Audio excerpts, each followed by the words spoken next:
إن الحمد لله نحمده ونستعينه ونستغفره ونؤمن به ونتوكل عليه ونعوذ بالله من شرور أنفسنا ومن سيئات أعمالنا من يهده الله فلا مضل له ومن يضلل فلا هادي له وأشهد أن لا إله إلا الله وأشهد أن محمدا عبده ورسوله أما بعد فأعوذ بالله من الشيطان الرجيم بسم الله الرحمن الرحيم يا أيها الذين آمنوا اتقوا الله حق تقاته ولا تموتن إلا وأنتم مسلمون يا أيها الناس اتقوا ربكم الذي خلقكم من نفس واحدة وخلق منها زوجها وبث منهما رجالا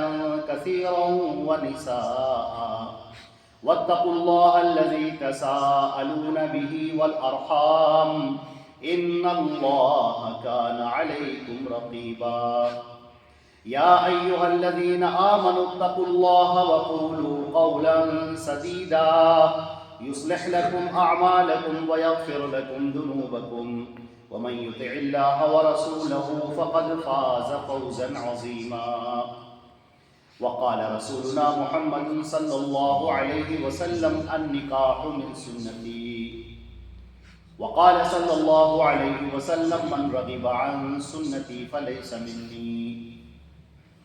تمام تعریفیں اللہ رب العزت کے لیے ہیں جو ہم سب کا خالق و مالک ہے، آسمان اور زمین کا پیدا کرنے والا اور کل کائنات کا تنہا پالنہار ہے، جو وحدہ لا شریک لہ ہے۔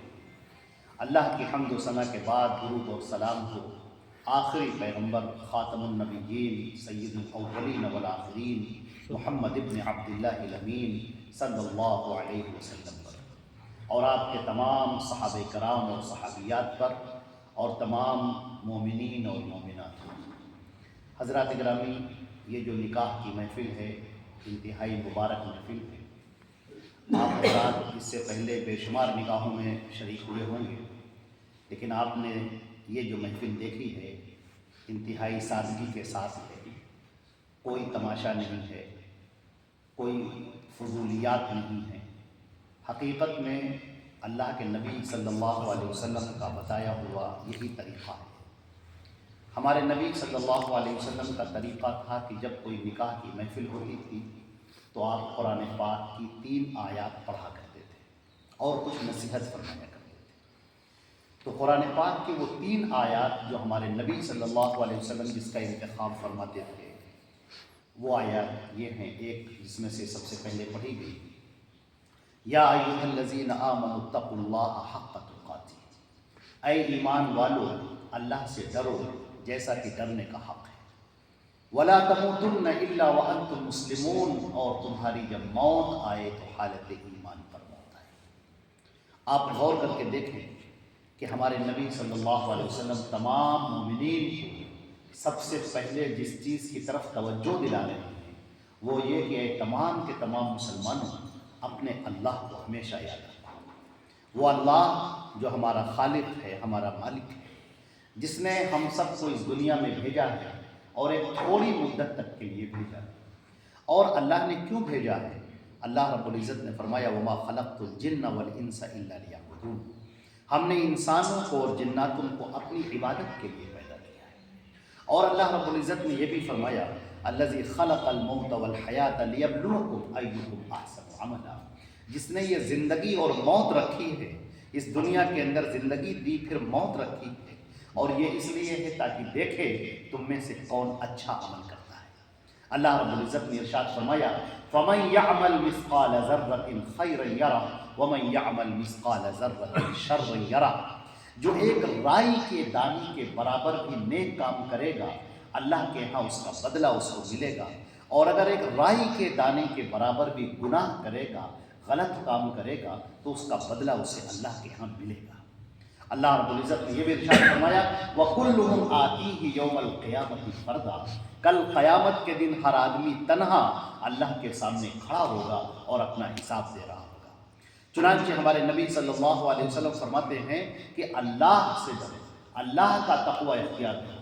اور اس آیت کا انتخاب کیا جس میں اللہ رب العزت نے فرمایا یا ایھا الذین آمنوا اتقوا اللہ حق تقاتہ، اے ایمان والو اللہ سے ڈرو جیسا کہ ڈرنے کا حق ہے۔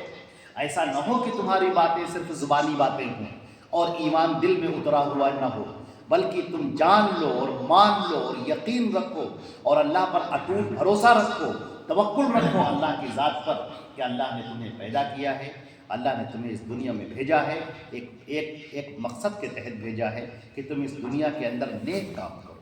اور نیک کام کیا ہے؟ حضرت محمد مصطفیٰ صلی اللہ علیہ وسلم کی پیروی اختیار کرنا، ان کی باتوں کو ماننا اور ان کی باتوں پر عمل کرنا، یہ حسن عمل کہلاتا ہے، یہ اچھا اور بہترین عمل کہلاتا ہے۔ کل اللہ کے ہاں اسی بات کا حساب ہوگا۔ اللہ رب العزت نے فرمایا ہے کہ ہم سارے لوگوں کو اکٹھا کریں گے، ثم جئنا بک علی ہؤلاء شہیدا، اور اس کے بعد پھر ہم تم کو بلائیں گے گواہی دینے کے لیے پوری امت کے سامنے کہ آؤ اور بتاؤ، ان اعمال کی گواہی دو، یہ جو عمل کر رہے ہیں یہ عمل درست ہے کہ نہیں، تم نے یہ بات پہنچائی تھی کہ نہیں پہنچائی تھی، اس کی گواہی دو۔ ہمارے نبی صلی اللہ علیہ وسلم جب ان آیات کو پڑھتے تھے تو بسا اوقات پوری رات آپ رویا کرتے تھے، یہ سوچ کر کہ وہ کیا دن ہوگا جب پوری امت میری اللہ کے سامنے کھڑی ہوگی، جب میزان نصب ہوگا اور اس وقت نفسہ نفسی کا عالم ہوگا اور میری امت اپنا حساب دے رہی ہے، اس وقت کیا عالم ہوگا۔ نبی کریم صلی اللہ علیہ وسلم نے اللہ رب العزت سے بار بار دعائیں کی، امتی امتی، اے اللہ میری امت کی مغفرت فرما دے، میری امت کو معاف فرما دے۔ ایک مرتبہ آپ صلی اللہ علیہ وسلم نے اس قدر روئے، اس قدر دعا کی کہ اے اللہ میری پوری امت کو معاف کر دے، سب کو معاف کر دے، کسی کو نہ چھوڑ، سب کو معاف کر دے۔ اللہ رب العزت نے فرمایا کہ اے میرے نبی، یہ دنیا امتحان کی جگہ ہے، یہ دنیا امتحان کی جگہ ہے، امتحان میں کوئی کامیاب ہوتا ہے کوئی ناکام ہوتا ہے، لیکن اے نبی تم یقین رکھو کہ ہم تمہیں تمہاری امت کے بارے میں خوش کر دیں گے۔ ہمارے نبی صلی اللہ علیہ وسلم نے فرمایا کہ یہ سفارش کا ہوگا، جو مجھے شفاعت کا حق اللہ رب العزت مجھے دے گا، یہ مرتبہ دے گا، لیکن شفاعت کس کو ملے گی؟ اللہ کے نبی صلی اللہ علیہ وسلم سے حضرت ابو ہریرہ رضی اللہ تعالیٰ عنہ نے پوچھا کہ یہ بتائیے آپ کی شفاعت کل قیامت کے دن کس کو ملے گی؟ آپ نے فرمایا کہ جس نے شرک نہ کیا ہو، من قال لا الہ الا اللہ خالصا من قلبہ، جس نے اللہ کے ساتھ میں کوئی شریک نہیں کیا ہوگا، صرف ایک اللہ کی توحید کو اس نے مانا ہوگا، وہ مشرک نہیں ہوگا، میری شفاعت اس کو ملے گی۔ عزیزان محترم، یہ دنیا آج ہے ختم ہو جائے گی، ہم آج ہیں ختم ہو جائے گی، یہ دنیا اسی طریقے سے آگے بڑھتی رہے گی اور ہم اور آپ سب اپنا اپنا رول پلے کر کے اس دنیا سے چلے جائیں گے۔ ہمارے نامہ اعمال موجود رہیں گے جو اللہ کے ہاں ہوں گے اور قیامت کے دن وہ نکالے جائیں گے اور میزان پر رکھے جائیں گے۔ اس دن سے جو ڈرا، وَأَمَّا مَنْ خَافَ مَقَامَ رَبِّهِ وَنَهَى النَّفْسَ عَنِ الْهَوَىٰ فَإِنَّ الْجَنَّةَ هِيَ الْمَأْوَىٰ، جو اللہ کے سامنے کھڑے ہونے سے ڈر گیا اور جس نے اپنے دل کو خواہشات سے روک لیا، بس جنت اس کا ٹھکانہ ہے۔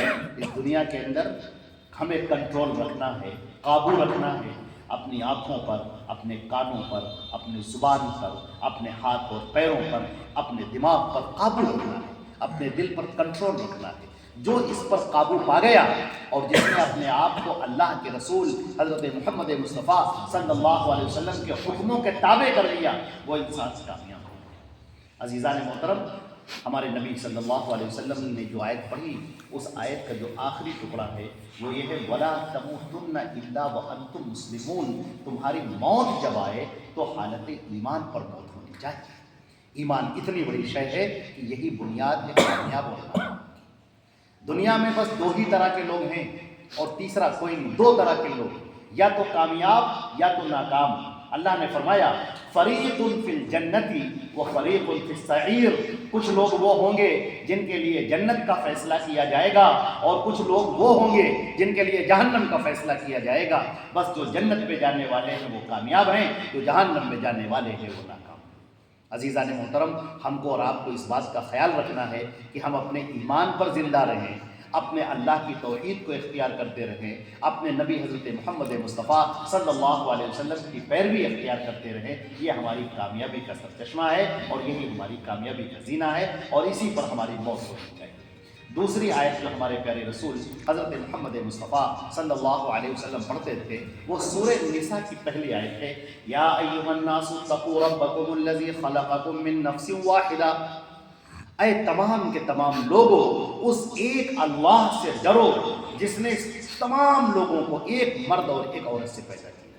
یہ کل انسانوں کی دنیا یہ جو ہمیں دکھائی دے رہی ہے یہ سب آدم اور حوا، آدم علیہ السلام ہمارے باپ اور حوا ہماری ماں، انہی سے یہ پوری نسل چلی ہے۔ لہٰذا عرب میں جب ہمارے نبی مبعوث ہوئے ہیں صلی اللہ علیہ وسلم تو اس زمانے میں لوگوں میں قبائل بہت بٹے ہوئے تھے، کوئی قبیلہ اپنے آپ کو بہت بڑا سمجھتا تھا، کوئی قبیلہ کسی کو ذلیل سمجھتا تھا، کوئی کہتا تھا کہ ہم بڑے ہیں، کوئی کہتا تھا کہ نہیں یہ چھوٹے ہیں، یہ حقیر ہیں۔ ہمارے نبی صلی اللہ علیہ وسلم غزوہ جب حجۃ الوداع کا موقع ہوا ہے تو آپ نے لوگوں سے خطاب کیا، اور خطاب کرتے ہوئے آپ اپنی اونٹنی جس کا نام قصوہ تھا اس کے اوپر کھڑے ہو گئے، اور آپ نے کہا لا فضل لعربی علی عجمی ولا لعجمی علی عربی ولا لابیض علی اسود ولا لاسود علی ابیض کلکم من آدم وآدم من تراب۔ سنو، کسی کالے کو گورے پر، کسی گورے کو کالے پر، کسی عربی کو عجمی پر، عجمی کو عربی پر کوئی فوقیت نہیں ہے سوائے تقوی کے، اور تم سب کے سب آدم کی اولاد ہو اور آدم کو مٹی سے پیدا کیا گیا۔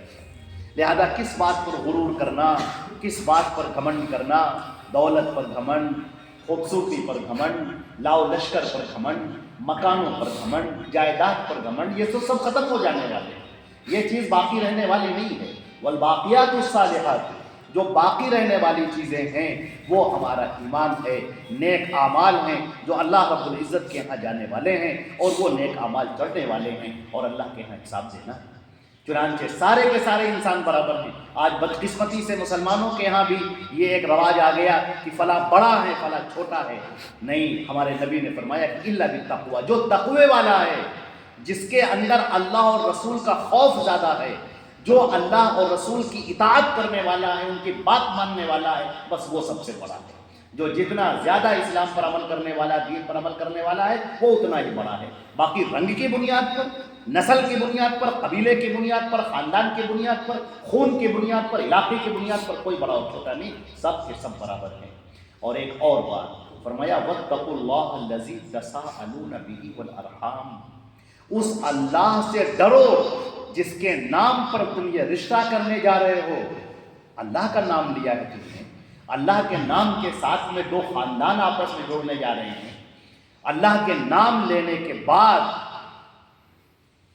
دو خاندان آپس میں جڑیں گے، شوہر اور بیوی بنیں گے، رشتہ داریاں پھیلیں گی۔ یہ کس کے نام پر ہو رہا ہے؟ اللہ کے نام پر ہو رہا ہے۔ اللہ تعالیٰ فرماتا ہے پھر میرے اس نام کا لحاظ رکھنا، اس کا خیال رکھنا۔ جو تمہارا خاندان بن رہا ہے وہ میرے نام کی وجہ سے بن رہا ہے، میرا نام لے کر تم چلے ہو، میرا نام لے کر تم شریک سفر ہوئے ہو، تو اس کا خیال رکھنا۔ واتقوا اللہ الذی تساءلون بہ، اس اللہ سے ڈرتے رہنا جس کے نام پر تم سوال کر رہے ہو، جس کے نام پر یہ رشتے بننے جا رہے ہیں۔ والارحام، اور رشتے داری کا خیال رکھنا۔ جب آدمی کہتا ہے کہ میں نے نکاح قبول کیا تو یہ کوئی چھوٹی موٹی بات نہیں، یہ بڑی ذمہ داری کی بات ہے۔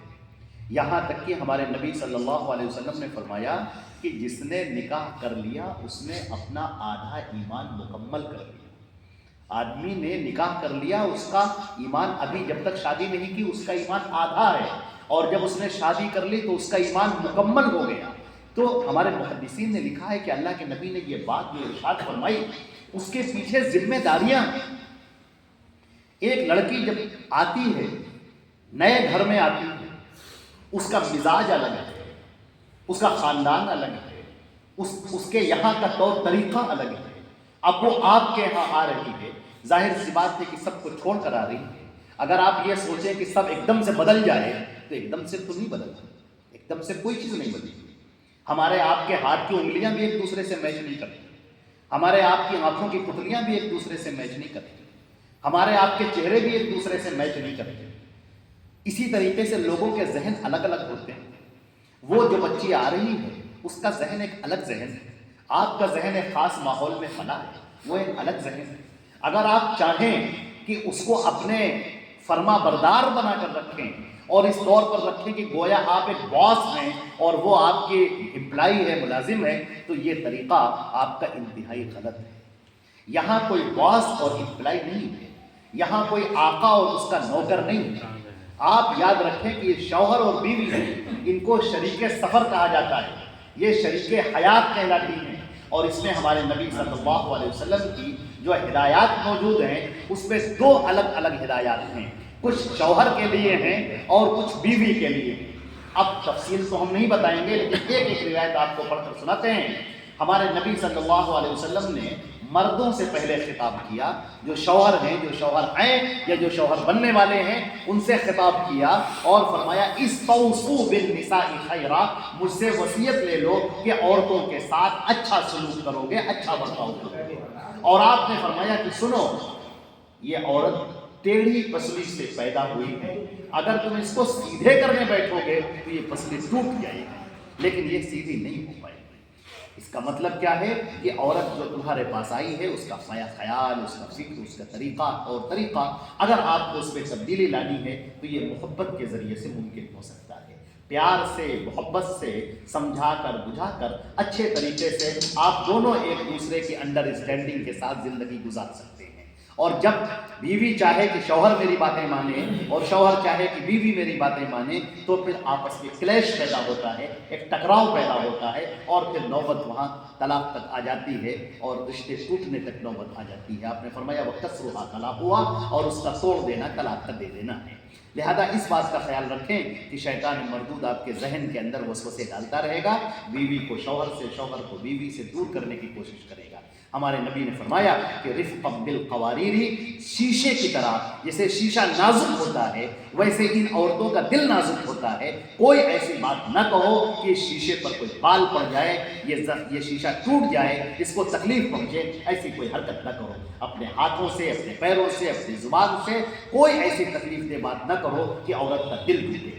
عورت کا دل ٹوٹے گا تو پھر وہ آپ کے ساتھ کیسے رہے گی؟ لہٰذا محبت سے اس کو اپنے سے قریب کرو، اس کو محبتیں نچھاور کرو۔